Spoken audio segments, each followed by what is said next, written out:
saya terus terang aja selama saya di Lasem tidak pernah lihat model begini. Jadi sampai tahun 2011 saya tidak pernah lihat tumpal begini di Lasem. Tapi ada di Batang, otomatis ada di Semarang, dan otomatis ada di Pekalongan. Tapi ada kemungkinan banyak orang menyebutnya ini batik Lasem. Iya, selalu di ini menyebutkan disebutnya batik Lasem, Lasem, padahal ini bukan Lasem. Nah, kemudian ketiga, bukti bahwa ini bukan Lasem ya, walaupun kelihatannya merah seperti ini. Warnanya merah ya. Merah ini kan semestinya Lasem, merah darah begini. Tapi kayak saya tadi bilang, karena ini merah ini dari bahan pewarna sintetis naftol, berarti bisa dibuat yang lain. Maka kita harus tes warna-warna pada motif-motif pada warna merah ini itu bikinan daerah mana. Nah, coba di sini kita lihat seperti ini. Ini di bagian namanya papan, di bagian papan ya. Ini tumpal, ini papan, ini papannya. Di papannya ini kan ada motif ini, lihat nih, yang gini ya. Ini yang gini ya, seperti ada central-centralnya, ini penuh. Ini namanya grandil. Kalau grandil ini khas Pekalongan dan Batang, tidak ada di Lasem. Maka dengan begitu kalau ini kayak ukel gede. Kalau ukel ini banyak di Lasem juga ada, tempat lain ada, di Solo juga ada. Solo ya, Solo ada kecil, ukel biasa di mana-mana ada. Tapi kalau kita lihat misalnya contoh seperti, nah seperti ini. Ini ya, kita lihat ini kan seperti segitiga toh. Ini kan dari segitiga terbalik. Segitiga. Oh iya. Terbalik ya, ganti-gantian begini. Saat ini hanya ada di Batang. Di Pekalongan pun nggak kelihatan. Di mana lain nggak ada. Berarti kain ini akan cenderung dibuat oleh pembatik yang tinggalnya itu di perbatasan kota Batang dan Pekalongan. Dari desa Setono, terus desa apa namanya ini, Degayu ya, desa apa namanya, Denasri ya, daerah sekitar itu semua membuat motif-motif yang seperti ini, Iya, saya terakhir ke Batang itu, walah ini bukan Lasem berarti. Iya. Oh, Mami Kato pernah ke sana ya? Iya. Ya. Nah, terus ini hijau apa? Birunya yang kayak apa ya? Yang kayak gini, merah sama biru kan sama ya. kayak gini gitu. Kemudian juga banyak pakai ini. Yang Batang itu Mami lihat banyak motif-motifnya panjang-panjang daunnya begini. Banyak sekali seperti ini ya. Nah, seperti itu. Ya, yang seperti itu ya, lihat. Ya, terus motif ini kalau sekarang kan ini kan cenderung hijau ya. Ini tapi tulis semua ya, Pak? Ini tulis. Dan tulis ini juga ini depan belakang itu masih diulang. Depan belakang itu diulang. Belakangnya itu Iya, kalau batik seluruh dunia itu ada beberapa negara itu punya apa namanya, seni batik ya. Tapi hanya batik dari Pulau Jawa itu yang pembatikannya dibuat berulang, depan dan belakang. Istilahnya itu diterusi. Jadi depan di apa namanya, batik, belakangnya diulang lagi. Itu hanya dari Jawa. Itu bukti bahwa kita memang nenek moyang ya dari Jawa itu yang membatik itu luar biasa tekunnya. Bisa pengertian tekun juga karena juragannya itu pesisir utara, atau juga kalau itu juragannya dari priyayi Jogja, Solo, Keraton sama ya Pak? Sama. Jadi Sama. Jogja, Solo, pesisir baru itu semuanya ya juga terusan tadi ya, di double ya. Double ya. Jadi sampai tiap titik itu akan diulang. Saya kasih contoh, misalnya yang seperti ini kecil. Misalnya ini ya, coba lihat. Ini kan halus nih. Ini halus ya. Ini jelas Pekalongan ya. Nah, iya, coba lihat. Ini kan halus ya. Ini titik di sini dengan titik di sini kan diulang. Ini ya. Ini ya, lihat. Ini ya titik ya, seperti ini lihat. Ini titik ya, lihat. Seperti ini ya. Di belakangnya diulang sama persis. Diulang. Kalau zaman sekarang bikin batik biasanya hanya satu sisi yang seperti itu. Ya.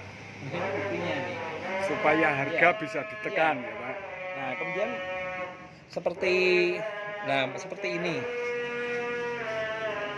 Motif-motif yang motif-motif seperti ini ya. Ini seringkali ininya garisnya itu sangat apa namanya rapat sekali loh. Ya, sangat rapat ya. Sangat rapat. Kemudian yang sawutnya atau daunnya itu tidak overlap. Itu tekniknya gimana? Tekniknya itu bikinnya itu pakai titik-titik. Sehingga bayangkan seperti ini ya. Ini enggak sekedar udah ditarik garis, tapi dia main titik di sini. Kemudian di belakangnya akan diulang tepat sama lagi. Ini banyak titik di sini. Jadi luar biasa halus.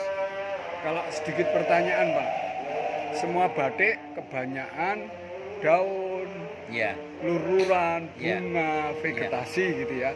Sejauh mana kolaborasi atau katakanlah inspirasi yang melting pot antara daun-daunan yang dari majalah Belanda, daun-daunan yang dari ukiran Cina, atau daun-daunan yang memang tumbuh di pesisir, di gunung ya.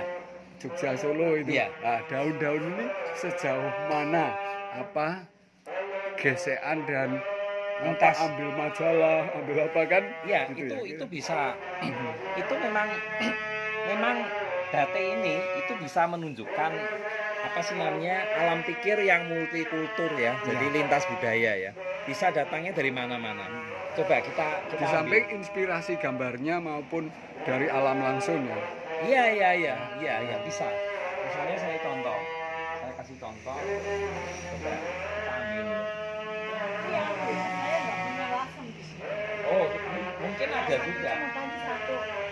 Nah, misalnya ini apa coba kita lihat.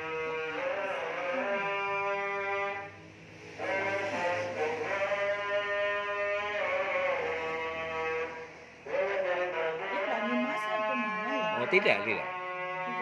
Nah, ini juga ini contoh ya. Yang seperti ini.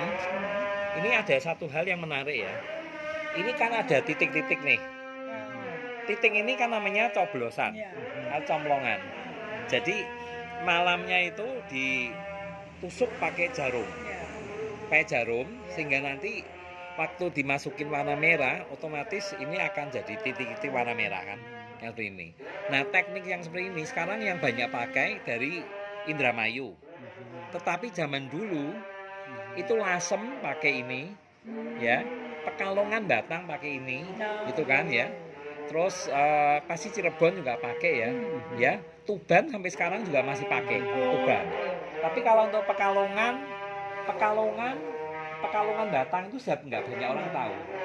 Nggak banyak orang tahu seperti itu. Ya, ini coblosan. Ini kan Pekalongan ya? Ya, ini Pekalongan sekali, jelas. Pekalongan ya? Ya, itu Pekalongan bukan Lasem itu. Itu Pekalongan. Itu Pekalongan. Nah, kalau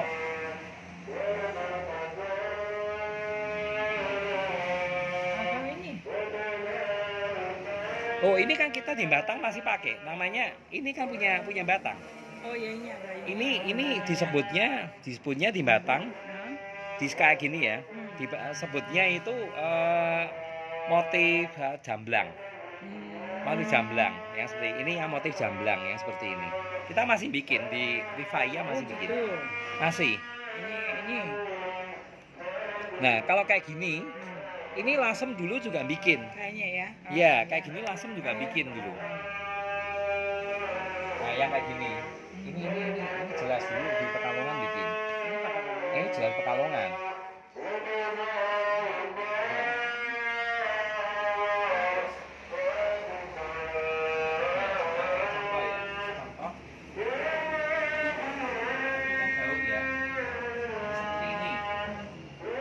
Ini contoh.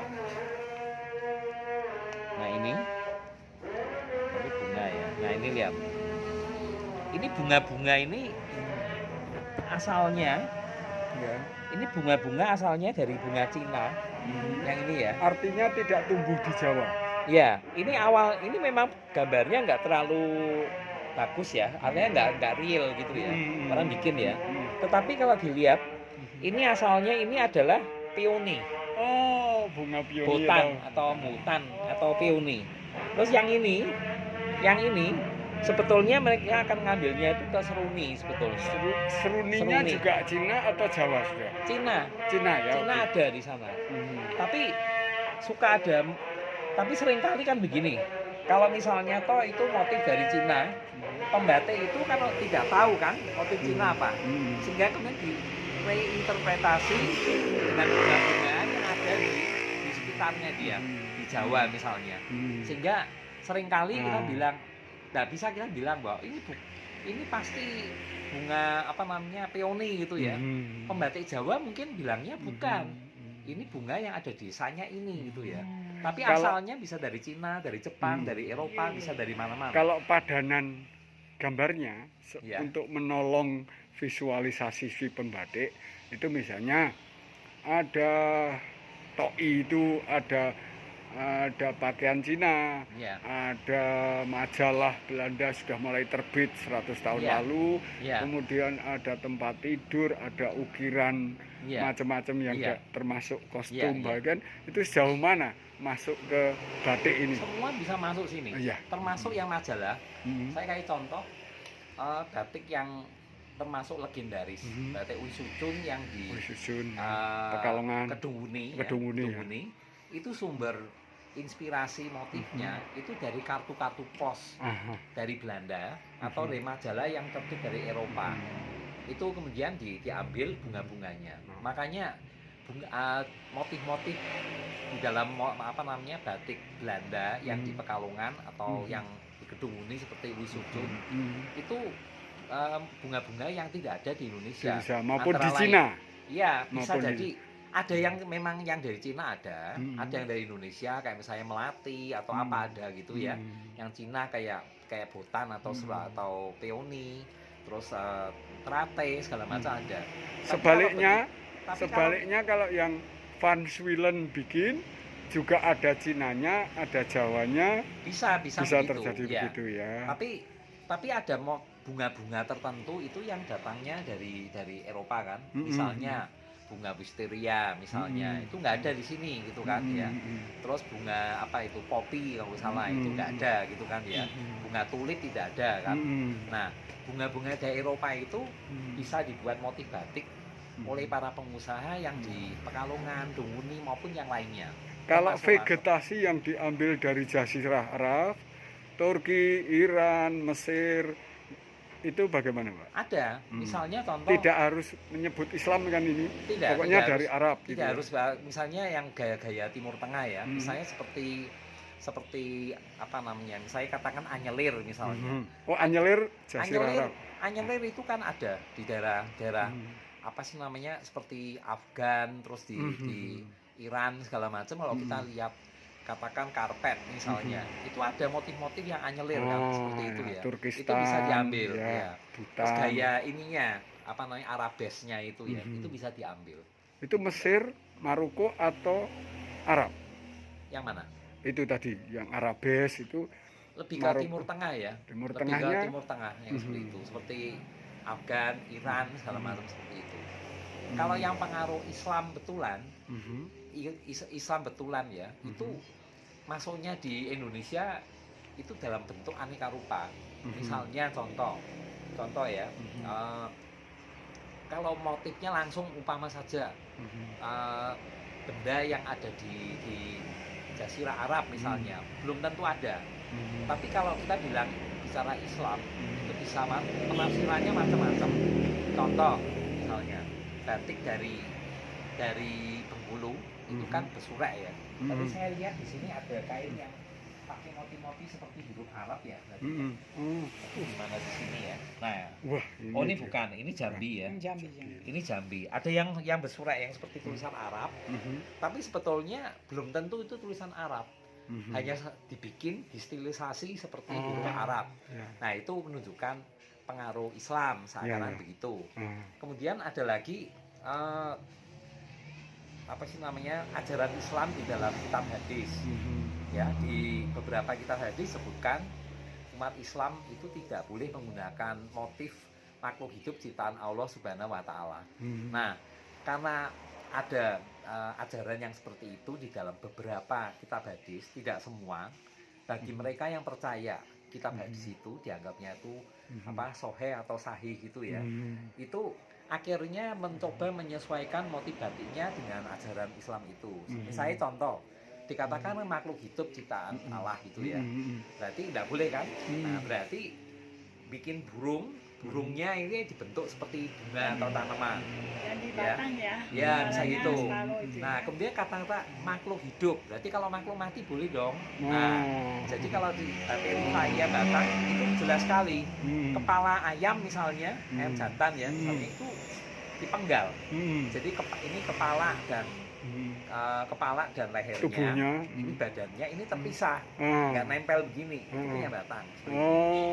Nah, kemudian di dalam banyak motif itu apa namanya berapa batik dari berbagai daerah itu kalau gambar binatang suka dibikin di lehernya itu ada garisnya, ada garis begini. Nah, ini contoh, ini kepalanya kan putus. Wah, ini kepalanya putus kan. Waduh. Nah, ini ajaran Islam. Waduh, Ini kan kepalanya putus ya, ini badan, ini kepala ayam putus terus tubuhnya. ini badannya, Waduh, badannya itu ya, ini Jam. badannya, ini kepalanya kan, ya. Nah, di sini ini yang ngikutin ajaran di hadis itu. Jadi makhluknya ini kan berarti ayamnya udah mati. Kalau ayam udah mati boleh dipakai dong. Kalau Ayam yang nggak goreng. boleh kan ayam hidup. Ayam goreng boleh. Boleh kayak gitu. Nah, Kentucky Fried Chicken. nah, terus di sini ini pun kemudian direinterpretasi. Jadi ini yang namanya badan, ini ada badan, ini ada sayapnya. Kemudian ini diinterpretasi sebagai hati ayam, hati gitu. Ini hati. Jadi ini makanya disebutnya batik pelo hati ayam. Ini pelo hati ayam. Pelo hati kan, amplak sama hati kan. Nah, ini kita lihat. Misinya apa? Misi teologinya, misi keilahiannya, Kalau ini ya, misi hierofaninya. kalau mereka sih filosofi. mengatakan ini melambangkan itu nganu ya, sifat-sifat manusia ya, hati kan ya. Hati. Jadi kebaikan, keburukan segala macam harus ditimbang dengan baik ya dalam kehidupan sehari-hari seperti itu. Nah, saya kasih contoh ini motif ini. Ini kan punya batik Batang ya. Ya. Saya kasih Ini contoh. Batang ya, Pak? Ini Batang. Nah, saya tunjukkan seperti kelahiran Bapak William. Top. ini saya tunjukkan apa namanya? Pengaruh multikulturnya ya. Pengaruh multikulturnya. Jadi batik ini kalau dilihat ya. Ini dia punya dua apa sih namanya, batik ini ya dilihat dia punya dua desain ya. Jadi yang sebelah kanan ini, yang kiri ini kan lihat. Oh ya ya. Ini beda ya, lihat kanan kirinya beda. Luar Lihat, biasa. beda ya. Ya. Wah. Garis pembatasnya itu garis lurus vertikal. Kalau garisnya vertikal begini, itu disebutnya kain ini di Batang disebutnya kain tugelan. Kain tugelan. Tugelan Ya, aja oke. putus. Ya. Kalau di Pekalongan yang jaraknya hanya 7 kilo dari Batang, pembatasnya bukan garis lurus begini, tapi dia miring begini, Miring. diagonal. Ya. Nah, kain ini disebutnya kain pagi sore. Pernah dengar itu. Nah, kain pagi sore itu miring begini. Kalau Batang begini. Nah, itu bedanya. Nanti kalau pas kondangan malam, cara melipatnya di kaki Iya, begitu. diputar aja. Oh. Kayak misalnya ini contoh, misalnya ini mohon maaf misalnya ya, ini kalau saya pakai, misalnya ini saya pakai ya, Iya. ini ya. Misalnya ya, saya pakai ya. Ini gini kan, misalnya ya, ini contoh aja ya, Iya. contoh ya. Motif ini belakangnya gini. Nah, ini kalau misalnya saya mau pindah ke rumah sebelah, ya toh, saya ke toilet sebentar ya. Saya ini kan tinggal tarik aja begini. Udah berubah kan? Luar biasa. Udah berubah kan motifnya. Wah, sudah 30 tahun di rumah sini saya baru pagi ini, Pak. Ini 2 in 1. Jadi 2 in 1. 2 in 1. Jadi dari zaman Bukan buy one get two. sama aja gitu, buy one get two sama aja. Seperti itu ya. Edian. Nah, terus kemudian Edian. lihat ini multikulturnya ya. Kita Ya, lihat ya. pengaruh multikultur. Jadi kalau kita lihat di sini ada ini motif-motif yang miring-miring ini ya. Ini kan lereng. Iya. Lereng ya. Lereng ya. Kalau di Batang namanya delorong. Batang Pekalongan namanya delorong ya, lereng yang seperti ini ya. Ya. Ini kan pengaruh Jawa, Ya. gaya Jawa ya. Walaupun ini Jawa, di dalamnya ini pun ini multikultur, ada pengaruh-pengaruh lain. Cuma pembatik belum tentu tahu sekarang. Ya, ya. Saya kasih contoh, misalnya ya ini motif apa? Apa ya? Ini kalau zaman dulunya ini phoenix. Phoenix. Dulunya phoenix itu- burung hong. Oh ya. Burung hong. Tapi pembatik sekarang tidak tahu. Phoenix sama punik sama. Sama. Sama Phoenix ya. Phoenix Nah, ya. ini karena motif ini. Jadi pengusaha batik di Batang itu nggak banyak orang tahu. Jadi kami punya pembatik itu dulunya sangat banyak. Tahun 1850-an itu jumlah pembatik di Pekalongan itu ada sekitar 3.500 ya kira di Batang. Pekalongan saat itu aja 1.000. Jadi Pekalongan Batang itu 3,5 kali lipat. Langsung partai itu nggak ada hitungannya. Tapi buat patokan ya, buat perbandingan, kalau tahun 30 ya, tahun 30 ini bukan dari jumlah pengusaha, bukan dari jumlah pembatik ya, tapi dari jumlah pengusaha itu Lasem itu 120 pengusaha, ya 100% semuanya itu dari keluarga Cina. Tapi kalau Pekalongan itu saya lupa totalnya ya, totalnya lupa. Tapi kalau pengusaha Cinanya itu kira-kira sekitar 60-an. Dari 60 itu 22 itu dari Batang. Artinya pengusaha batik yang Cina di Batang itu sepertiga dari total Pekalongan. Jadi 2/3 di Pekalongan, sepertiga itu di Batang. Cuma masalahnya Batang pengusahanya nggak dikenal. Kenapa? Iya.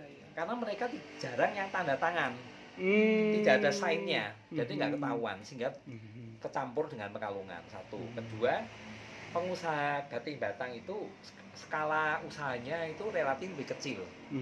Karena skalanya lebih kecil, modalnya, capitalnya lebih sedikit ya, otomatis mereka cenderung itu tidak mengikuti tren.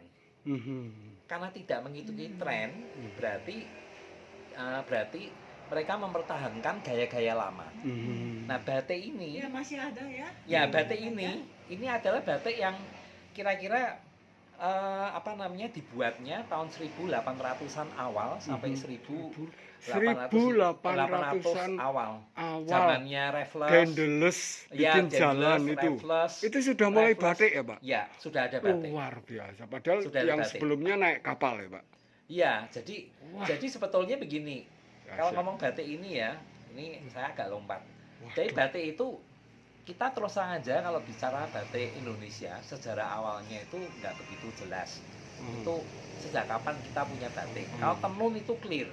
Tenun clear. Kita lihat relief di Candi Borobudur ada alat tenun, di prasasti ada kata-kata tentang tenun. Tapi kalau batik itu tidak ada. Tidak ada kan? Hanya kita lihat motif ya. Nah, motif-motif yang misalnya geringsing ya, misalnya itu, terus kemudian motif ceplok segala macam, kita sekarang mengasumsikan itu sebagai batik. Tapi sesungguhnya motif seperti itu kan bisa dibuat, kalau ukurannya besar bisa dibuat dengan cara tenun ya. Kita pakai teknik ikat. Kalau bisa begini, ikat. Pak, kalau sebagai ekonom pembangunan plus analisis kuantifikasi ekonomi dan angka, sekarang bahan itu kainnya dulu masuk Pulau Jawa tahun berapa, Pak? Gini, Data aja. Kalau bicara kain ya, kain itu Masuknya Pulau Jawa. dasarnya itu begini, Pak. Kita awalnya itu semua kain itu awalnya kan kita buat sendiri.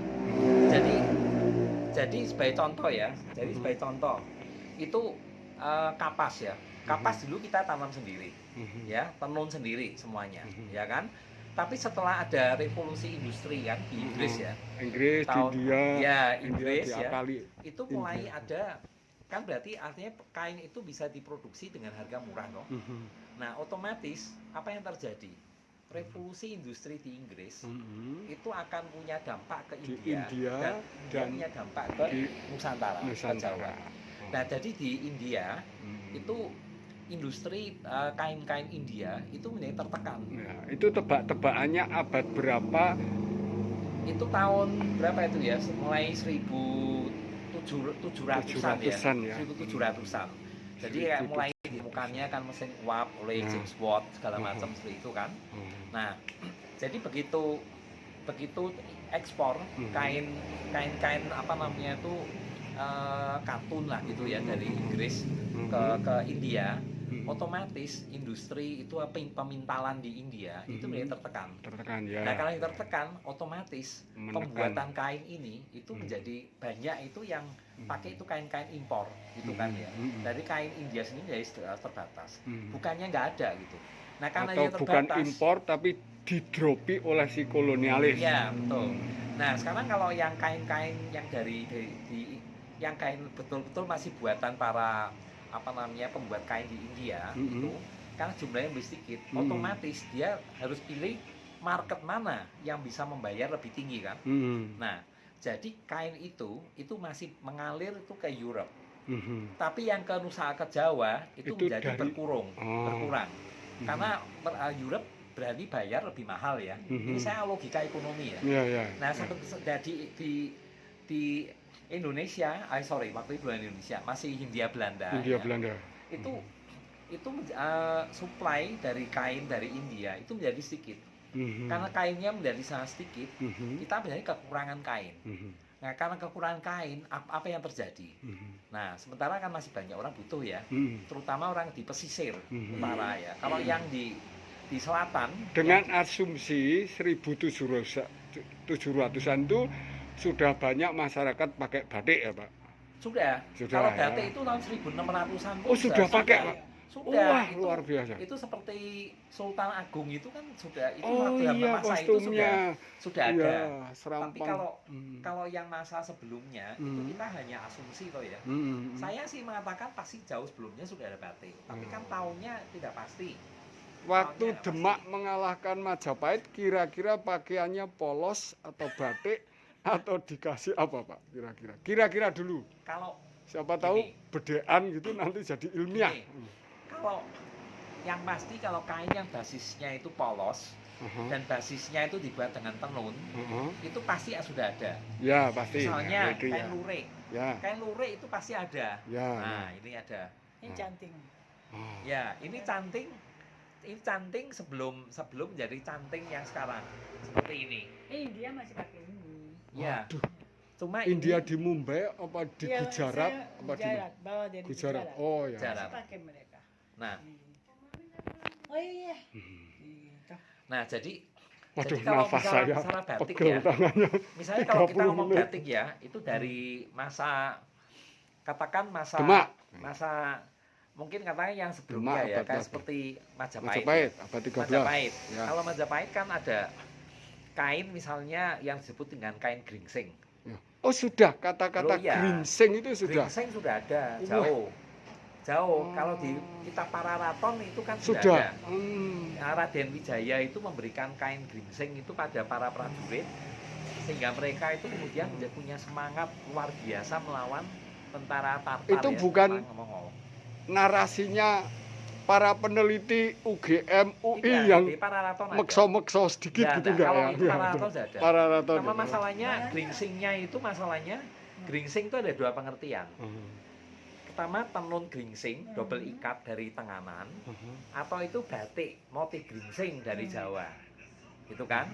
Nah, ini masih menjadi sebuah pertanyaan buat kita yang mana, gitu ya. Yang pasti kalau pada masa itu, kalau yang namanya tenun udah pasti bagi saya pasti ada. Hanya masalahnya itu apakah hanya di Bali saja atau itu memang di Jawa ada ya, kemudian berpindah ke Bali itu kita nggak jelas. Tapi kalau yang batik itu saya lihatnya dengan kacamata lain. Kalau batik itu lihatnya begini. Teknik batik ini kan orang mengatakan dari India. Dari India ya. Saya terus terang aja bilang kalau teknik batik tidak bisa dipastikan dari India. Motifnya, kalau motifnya itu banyak terpengaruh India ya. Kayak seperti ya contohnya ini patola. Ini kan kain patola ya, Hmm. double ikat ya ini ya. Nah, kain patola ini dari Gujarat. Nah, kain ini akhirnya setelah kayak tadi saya katakan ya, 1700 akhir, 1800 awal ya. Kain seperti ini sudah jarang dikirim ke Jawa dan Sumatera. Akhirnya akibatnya kita ada kebutuhan untuk membuat kain-kain seperti ini. Nah, kemudian kita membuatnya pakai apa? Pakai teknik batik. Nah, pada masa itu pembatik yang ada itu adalah pembatik gaya Jawa, artinya yang seperti Jogja dan Solo. Sogan. Awalnya Sogan Oh, ya. Sogan. Sogan kan. Nah, kalau itu pembatik Sogan Jawa. Kayak nyitik ya. Ya, kemudian direkrut oleh para pengusaha. Khususnya waktu itu yang punya intuisi tajam itu kan pasti orang-orang Cina yang di pesisir ya. Dugaan saya ya. Itu mereka akhirnya Bukan Bapak ya? Iya, Bapak kan temennya Pak Harto. Nah, jadi yang merekrut apa sih namanya para pembatik itu yang biasa bikin motifnya Sido Mukti, ya, bikin Sido muncul, Mulyo, Sido Mulyo. apa namanya udan liris segala macam, itu kemudian diminta untuk membuat motif-motif yang seperti ini, yang motif apa namanya tree of life ya, jadi pohon hayat ya dan seterusnya seperti itu. Nah, khusus untuk motif ini, yang motif patola seperti ini, itu karena bentuknya kita lihat ini kan tekniknya tenun sehingga kalau dilihat bentuknya ada seperti kotak-kotak ya. Nah, itu kemudian pembatik kemudian berinovasi dari canting itu kemudian dibelah. Kalau canting dibelah, malam ditutulkan ke situ, ya, itu hasilnya akan seperti kotak. Nah, kemudian dari sini berkembang teknik nitik itu di 3 daerah, di Jogja, di Solo, dan kemudian Pekalongan. Ya. Nah, di Pekalongan ini kain motif ini disebutnya jelamprang. Kalau di Jogja Solo masih nite, Dan istilah itu bukan jelamprang itu bukan dosonomo atau sinonim dari Cina, Eropa. Tidak. Betul-betul dari Jawa. Dari Pekalongan. Kira-kira dari tumbuh-tumbuhan? Kelihatannya gitu, katanya ada pohon jelamprang. Oh, gitu. Tapi saya belum pernah lihat. Jadi apa kaitannya motif ini dengan itu? Apa mungkin buahnya seperti itu? Saya nggak tahu. Jelamprang. Nah, kembali ke tadi. Setelah para pembatik itu kemudian diminta membuat motif-motif yang ala India, ya, itu kemudian terjadi berbagai inovasi baru. Antara lain ya, ini awalnya masih motif India, tapi karena pengusahanya itu Cina, otomatis di situ mulai ditambah dengan motif-motif yang dari bergaya Cina, seperti burung hong, itu ya. Kemudian nanti ada naga, ada bunga-bunga yang dari Cina kan. Kilin, peony, bunga peony, bunga seruni ya. Naga banyak, Pak. Naga banyak, segala macam itu pakai gitu kan. Dan ini awalnya itu terus marketnya di mana? Marketnya ya pasti di kalangan keluarga Cina itu sendiri. Kenapa keluarga Cina itu pakai motif itu, batiknya ya? Karena para perempuan ini kita bilang ya, Cina di Indonesia ini kan banyak kan peranakan Cina. Kalau peranakan Cina itu bapaknya bisa datang dari Cina daratan sama. Kayak saya. Ibunya. Kayak saya ya. Ibunya Cungkok. orang Jawa. Orang Jawa gitu ya. Saya. Cungkok. Nah, berarti Hokian. Kalau ini jadi apa? Suami dari Cina, istri dari Jawa ya, punya anak, kan peranakan Cina. Kalau perempuan kan ngikuti ibunya. Kalau ibunya berarti pakainya atasnya kebaya, bawahnya pakai sarung toh. Nah, kain, betul. Nah, tapi karena bapaknya Cina, otomatis motifnya bisa disesuaikan, dikasih motif burung hong dan sebagainya. Nah, itu satu. Yang kedua, warna. Kalau motif-motif Jawa kan tidak ada warna merahnya. Warna merah. Jadi saya perkirakan sih mulai 1800-an awal itu ada inovasi itu untuk mengembangkan color yang warna merah dari kulit akar mengkudu. Nah, jadi akhirnya akar mengkudu sama tanaman jirak itu dimix jadi satu. Nah, otomatis warna batik Jogja Solo itu kan warna sogan dan warna biru ya dari indigo. Kalau sogan dari 3 jenis tanaman. indigo nila ya. Ya, yang sogan itu yang warna agak kecoklatan itu dari tanaman apa namanya jambal, tinggi, sama tegeran. Ada 3 macam ya. Iya. Itu di mix. Ensiklopedia Nah kalau botani. kalau misalnya pesisir itu ditambahkan warna merah. Warna merah. Nah merahnya itu mengkudu kan, dari kulit akar mengkudu. Nah di situ muncullah kemudian kain-kain gaya Pekalongan, Batang, Lasem gitu ya, Cirebon segala macam yang ada warna merahnya. Muncul yang warna kayak gini kan, biru sama merah. Ya. Kalau di pesisir, kalau pedalaman kan nggak ada yang seperti ini. Nah itu dari situ kemudian pelan-pelan tahun 1840-an mulai ada pengusaha Belanda gitu kan. Ya kan? Ya, Frank sekitar 1840-an. 40. Itu di Semarang katanya pertamanya ya. Ada ya Ostrom ya, ada Katarina van Ostrom, ada Carolina Josefina Frank. Padahal saat itu duit Belanda gak entek-entek ya, Pak. Belum. Karena enggak. dihabis-habisin untuk perang Diponegoro sampai 30. Oh iya. Goldennya Waktu itu ya. gak kere-kerenya stres Ya, itu. tapi waktu itu kan mereka mulai dengan tanam paksa toh. Oh, tanam paksa 1860, Pak. 40 sampai Nah, 1870. Oh iya. Nah, itu mulai nyari duit kan kalau yang tanam Iya. paksa. Sambil mukuli anu Nah, kembali Romusa, Pak. Nah, Iya. jadi karena ini orang Belanda, otomatis motif yang awalnya itu ada gaya Jawa, India, Cina gitu ya. Kemudian mulai dikasih elemen Eropa.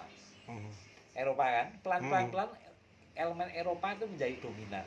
Ya. Nah, kemudian di situ muncul motif-motif seperti Van Zwellen segala macam Ya. yang Pekalongan ya. Van Zwellen lahir tahun Van Zwellen berapa ya? 14, mungkin 1870 lah kira-kira mungkin. 1870. Kira-kira ya. Sampai Oke. dia meninggalkan sekitar 1947 atau berapa. Nah, Kira-kira Jepang baru meninggal. restorasi Meiji 2 tahun sebelumnya. Iya. Portugis.